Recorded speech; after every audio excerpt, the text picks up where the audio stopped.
Okay, so we're gonna begin this presentation by demonstrating a go-through of our code. Once we go through the go-through of our game, we play through it as if we're the client. And then when we're done showing the playthrough of our game, then we will begin to go through the actual functionality of each line of code, as well as the bugs we encountered and the contributions we all made as part of a team. So the first thing it asks is, what is your name? This is the creation of the player. What name do you guys think? Multiplex. Multiplex. Let's go. Shameless plug. Shameless plug. Oh, okay. So you can read.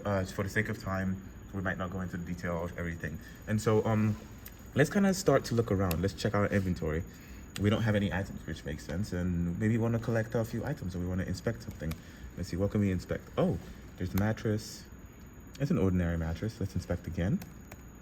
It's a wardrobe. Ah, there's an envelope. Admin alias. Let's copy that just in case we might need it in the future. Now let's collect items. We see admin key is an item there. It's a small key in the admin bunk room. Do we want to collect the item? Yeah, we want to collect admin key. And now you can see we've collected admin key. If we look in our inventory, you can see we have the following items. Admin key, and it shows you the description of the item as well. So now let's go north, because that's the only door we can go. It says it's locked. Oh, awesome, we found the admin key. So do we want to try it? Let's try it. Boom, it worked. Now we've made it into the administration room.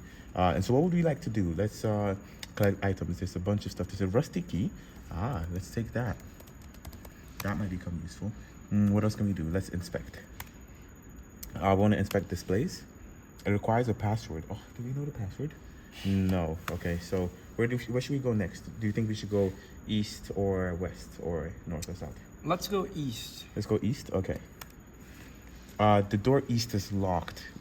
We don't know the code yet. Yeah. Oof. Let's go back. Let's go west. Greenhouse. Okay. What are we doing here? Let's inspect or collect items? Let's inspect. Oh, should we look in the windows?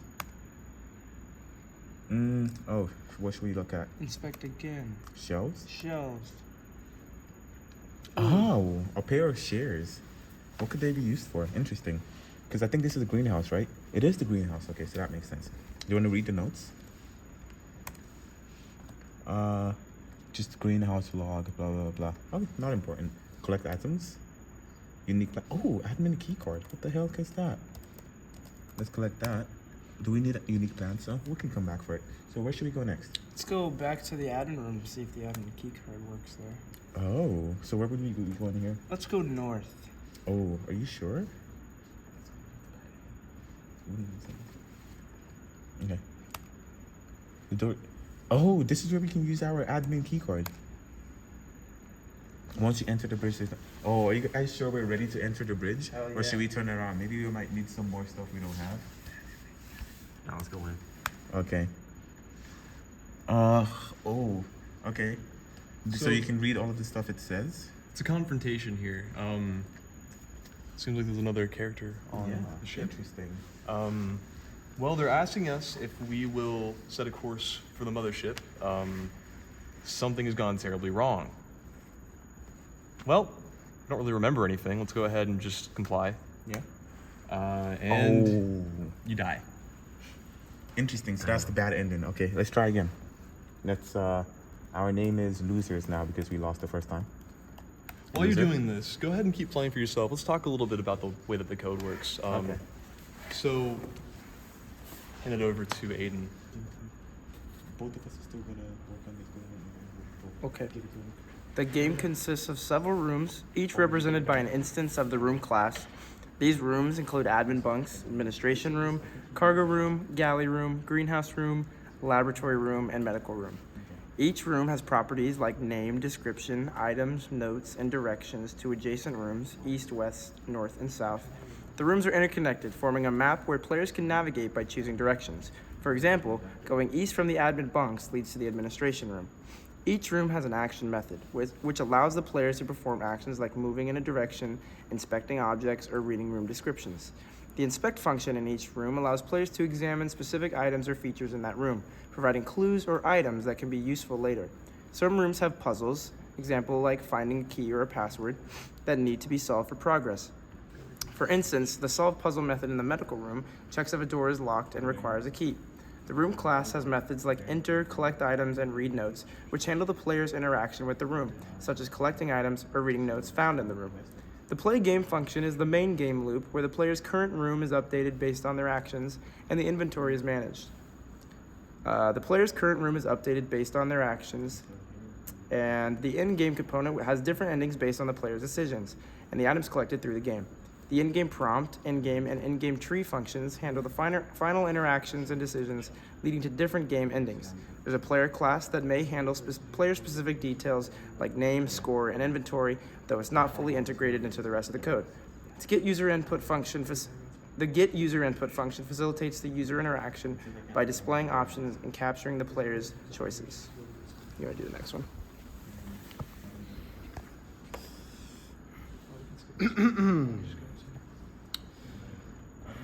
There's quite a few things this code could be used for.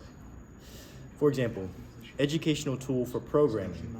This code can be used as a teaching resource to help students learn programming concepts. It demonstrates object-oriented programming, game logic, user input handling, and conditional statements.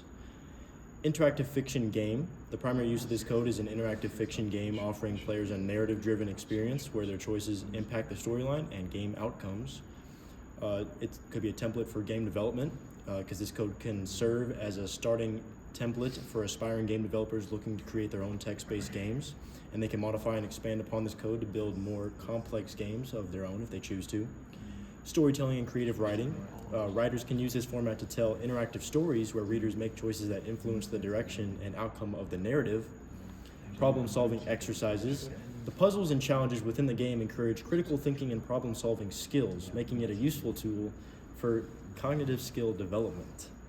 It could be entertainment for niche markets. The game, with its space theme and puzzle-based gameplay, can cater to niche markets interested in science fiction, space exploration, and adventure games. There's team building and collaborative learning. This game can be used in team building activities or collaborative learning environments where groups work together to solve puzzles and make decisions, as we can see here. Basis for interactive exhibits. In a museum or educational setting, the game could be adapted into an interactive exhibit that teaches about space, technology, or storytelling. And personal entertainment and hobby projects. Individuals can use this code for personal entertainment or as a hobby project, enjoying both the process of coding and playing the game. David, would you like to take over? 1 second. Do you want to go a bit more over the bugs we experienced? Yes, I would. I can do that. As you can tell, the game heavily relies on user inputs, but we had an issue with how the input was handled. In the get user input function, there was no error handling if the player had input an invalid choice, like a non-integer or an integer outside the range of options. We had to add in an error handling to manage incorrect or unexpected inputs. This involves a try except block to catch the exceptions, and it also contains a loop to allow users to re-enter their choice until a valid input is provided. Some methods like action in different room classes had inconsistent signatures. For instance, in some of the rooms, action accepted a direction parameter, while in others, it does not. This inconsistency could lead to errors when trying to call these methods with the wrong number of arguments. So, we standardized the method signatures across all room classes. The method's functionality varied significantly between rooms, so we overrided it in a way that maintains a consistent interface. There was also an issue originally when we had passed it in self, but when the Lambda was not expecting that self, that it would pass in. So instead, we just got the function itself from the self and passed that function, and that maintains its own state, instead of passing self within. So we had to go outside and delete the self that was being passed in the enter function, which it has to do with state management. There was kind of an issue with passing self because we had instant functions being put into dictionaries, and the issue is that the instances were not taken in somewhere because there's a line where Lambda is being used. The self function was not being passed into the inner dictionary value, which is the function. That requires a self, and there was a part where it was clashing and it was saying like, oh, I don't need a parameter, but something's at the parameter. After fixing that, there was a new error too, where 2 parameters were being given, but you only needed 1, so we had to figure that out as well. And Will, would you like to Just talk about the ending. talk about the ending? Just Okay. how there's multiple. So Yeah. let's go in. Now we've actually run through the game and gotten a bunch of items. Now we want to kind of go into the ending and see what goes on. And Will is going to explain what is going on as we go into the ending. Yeah, so I wrote the ending to have 3 separate endings. The game by itself is fairly easy to run through. You just get the keys that you need and then enter the bridge, have your confrontation, but that's not how you win. That is the bad ending. The game will tell you that much. So instead, the game scores you on the secret items that you pick up and put together pieces of the story to incriminate the admin who has tried to sabotage the ship. There's some story details there I don't really need to get into right now. If you play the game for yourself, you'll find them. But oh yeah, you're fine. The way that it'll work is there are 3 items that need to be found throughout the ship. When you find those, you can incriminate the admin, but if you don't find a secret 4th item, then you will fail. So now let's go in and see an example of what that looks like. Yeah. Well, would you like to play through the game as well? Of course. So in this altercation, you saw before, it was a very similar screen, except now we have these 3 options. These correspond to the items that we picked up, and it'll tell you which item corresponds to which option. So if we go through item number 4, you have a blurb about her response.